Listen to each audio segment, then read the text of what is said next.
not much sanity. So I strapped on my big girl shoes and I went out for a run. Don't worry, I came back.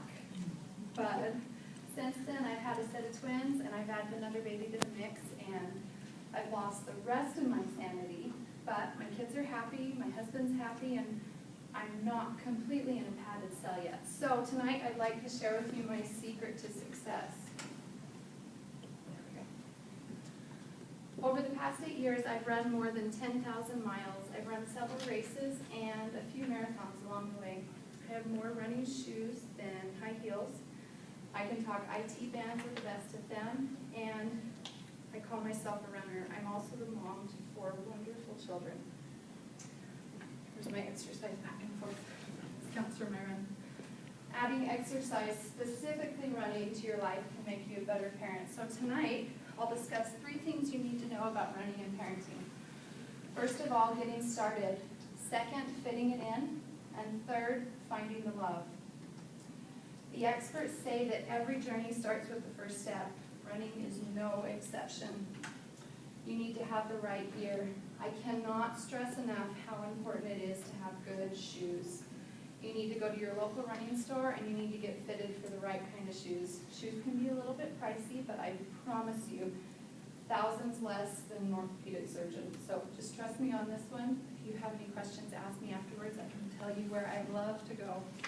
I'd also like to remind you that if you run outside, please wear reflective gear. Be safe. Second, the speed you go. There are many ways to start running. My favorite is to use the run-walk method. Basically, you run for a short distance, walk for a short distance. Eventually, your running gets longer and your walking gets shorter. Jeff Galloway is one of the experts on this run-walk method, and he says that he searches to bring innovative ideas to open up the possibility of running and completing a marathon to almost everyone.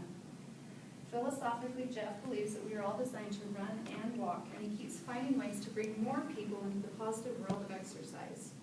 So that's a great way to get started. I'd also recommend finding a running buddy. There's runners everywhere. I'm certain that there are some lurking in your neighborhood, maybe in your own family.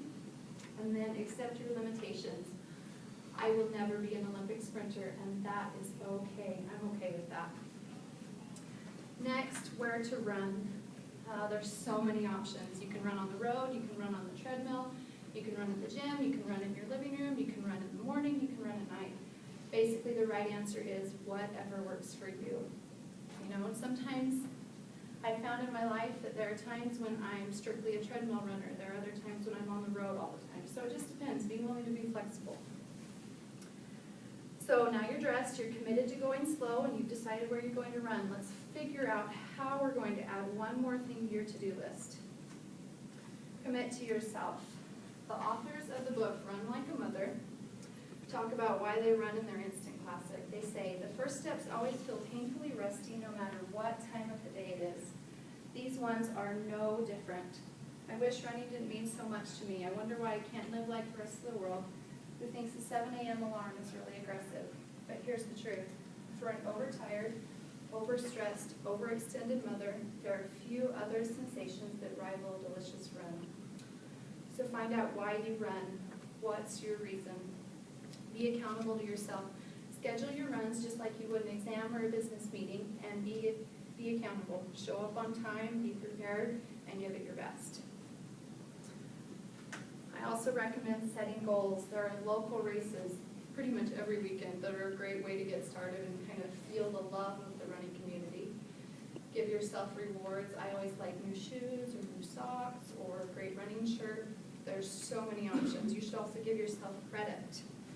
Running can be hard, so give yourself a pat on the back for it. And know your limits. Sometimes you just have to say no.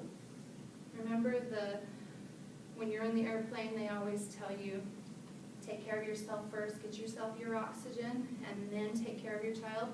Running is the same way. Fill your cup first, and then you're better able to take care of your family.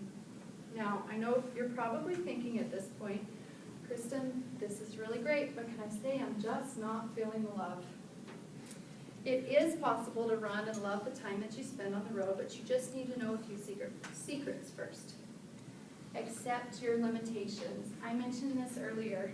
Like I said, I'm never going to be an Olympic sprinter, but if I spent every day thinking about how I'm never going to be the fastest woman in the world, I'd probably feel pretty bad about myself. So, accept what you can do, live with it, move on. Also, remember the bigger picture. Do you remember why you decided to start running? Don't forget that reason. If you had a bad run, just write it off and try again the next day. Make changes. If you're feeling like you've been running for miles and you're not getting anywhere, shake things up a little bit. Try running with a group, try a different route, or even get yourself a new toy. I know that when I got a new iPod, it was like, oh my gosh, this run is so great. Really, it was the same run I've been doing every day, but new toys are fun. And have pride in yourself. You're a runner. How many people can say that? Take pride in your awesomeness. You are strong and your body can do hard things. One of the things that kind of carries me through my life as a mother is I think to myself, I have run a marathon. So really, screaming toddlers, no big deal. My good friend Donna, who's been my running partner for thousands of miles, always says, whenever we have a bad run or things don't go according to plan, she says, it's just time on the legs, just time on the legs. You just run, and sometimes it's good and sometimes it's bad. You just run. Finally, I'd like to tell you that running is one of the very, very best ways I've found to balance the demands of motherhood and the need for solo time. Every mile that I run makes me a better mother, a better wife, a better friend, and a better student. So, run on, friends, run on.